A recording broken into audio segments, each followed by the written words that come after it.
Hi everybody.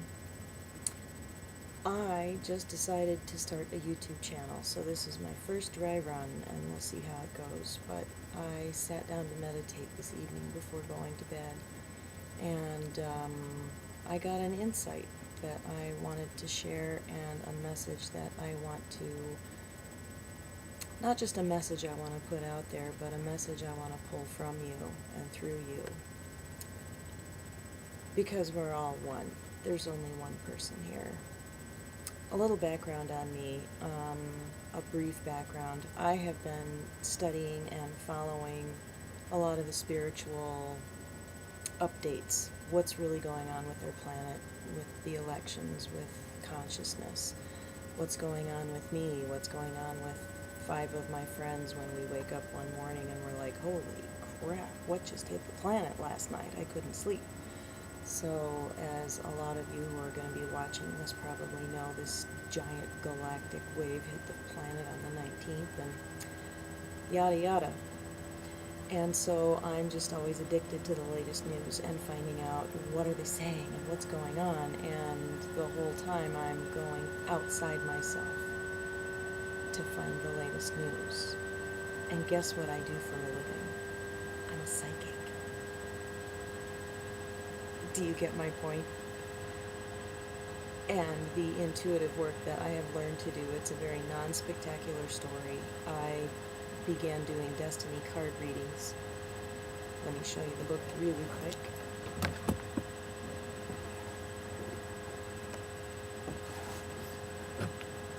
Sorry about that. So Robert Camp's first book, Love Cards, got me started about a whole daughter ago, about 24 years ago. And then I started to work on this one a whole son ago and got really good at doing destiny card readings. And my clients expected me to be psychic, and that's how I got psychic, is I pretended. Not in order to deceive, but I was like, okay, let me try this. Turns out I could tune in.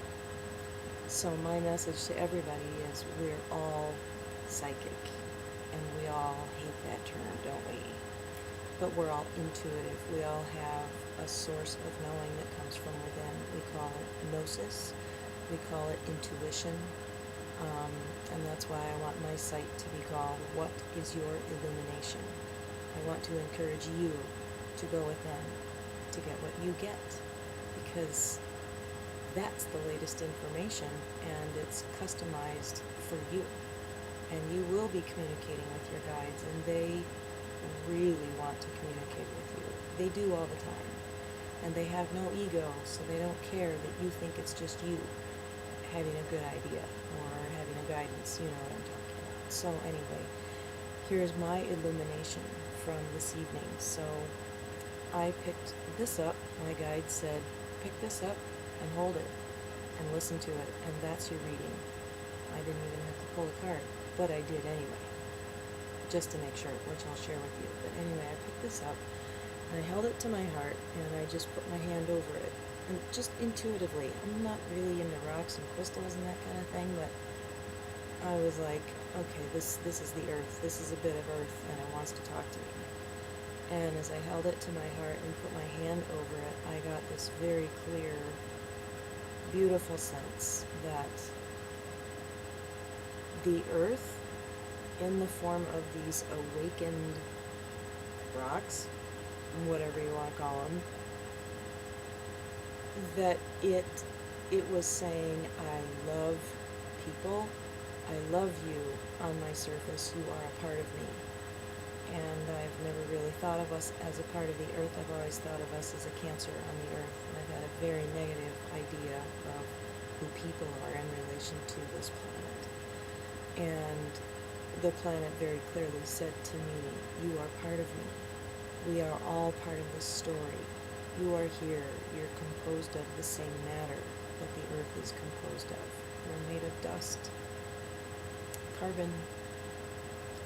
Anyway, and the earth has a spirit, and we have a spirit, and we all come from the same place, so this is really simple logic. And I was like, wow, I really need to reframe that. And the earth was saying, I love you, you are part of me, and I am so excited that you're waking up, and I want you to just be who you are. I want you to, it didn't come in words. Let me feel into this and see if they will come. I want you to allow the essence to come forth and just express who you are in the simplicity of your joy. Like when we're children. Children just know who they are, and well, maybe they don't know who they are, but they be who they are. They are who they are. They live authentically without this garbage that we accumulate, these ideas, these stories. Anyway, that's what I wanted to communicate, was that insight and the realization that got me to the cushion. I'm sitting here talking to you, and you're listening to me because you think I know something.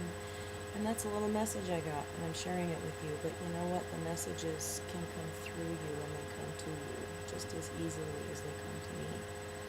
And that's another mission I have, is to help people get in touch with their intuition and their source, which is within.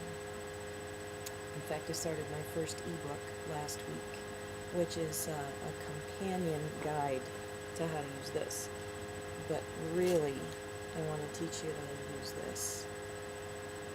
So here's the card that I got. I used the Osho Zen deck. And I was asking about possibly doing this YouTube channel. I'm starting tonight, starting like right now, to get the latest intel. And this is the card I picked. So let's see what the Five of Fire has to say. Gotta get some glasses. Hold on a second.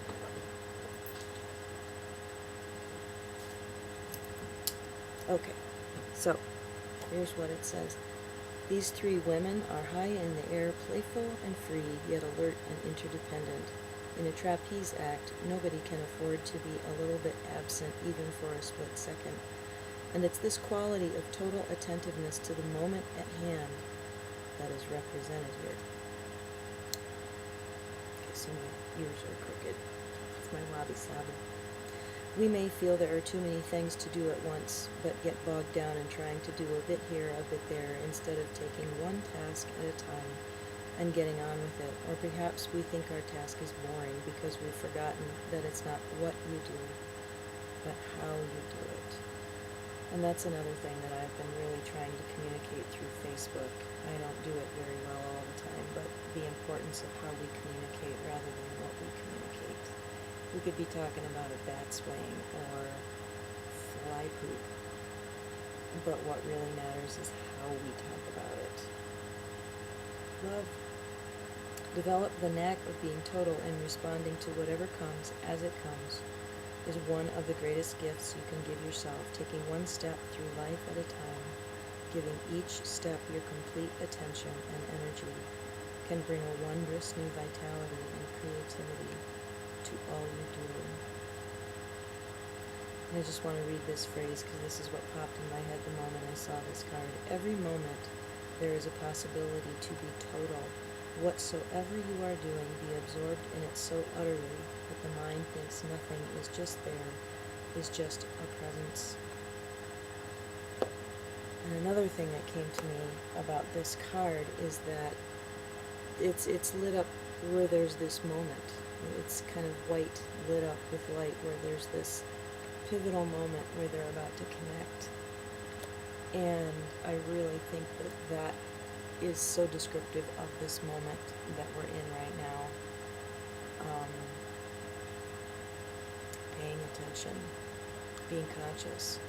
You know, if we want to catch the higher wave, like we're hearing, ascension, I don't want to get left behind. That kind of consciousness has been hitting me. I grew up Christian, and there was this fear of getting left behind when Jesus returns. Well, I really do think that this is the second coming, but it's Christ consciousness, like Yogananda talks about. And as to where we're all going, I don't know if there's going to be another planet that shows up and we all get in spaceships and go there because we've achieved a higher consciousness, or if it's just this organic shift that happens, or if it's the shift that happens because of what you choose to align with, because then that is what you see. We're all projectors. We project our reality onto what we see, and our consciousness determines our experience. Well, we know that for sure, so I'm going to stick with that one. And the best that we can do in terms of raising our consciousness is to be present to ourselves and to our experience, whether you're feeling sad, angry, exhausted, exuberant, creative. Be present. Be present, be authentic, and be in the heart. Because that's where all the wisdom is. Most of the wisdom anyway. I mean, we use all of these centers of information, but the heart is the center where it all integrates. And there's a lot more electromagnetic activity going on in your heart than your brain. 10 times, I'm told. And she knows stuff. So anyway, that's all for now, and I hope to be doing more of these, and I want to hear from you. What is your guidance? And if you've never been intuitive or connected to your guides or accessed the Akashic Records, pretend that you can and see what happens. Just allow the space. I want to hold space for you to connect. So let's do that right now, actually.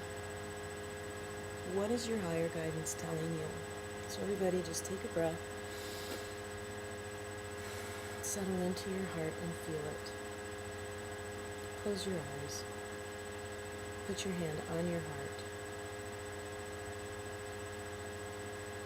Open up.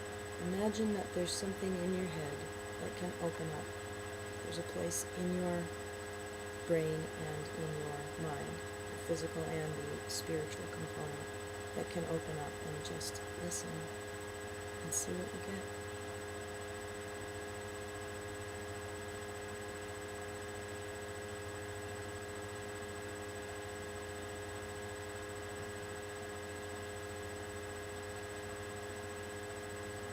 See what you got. I would be happy if you shared this with me in the post below.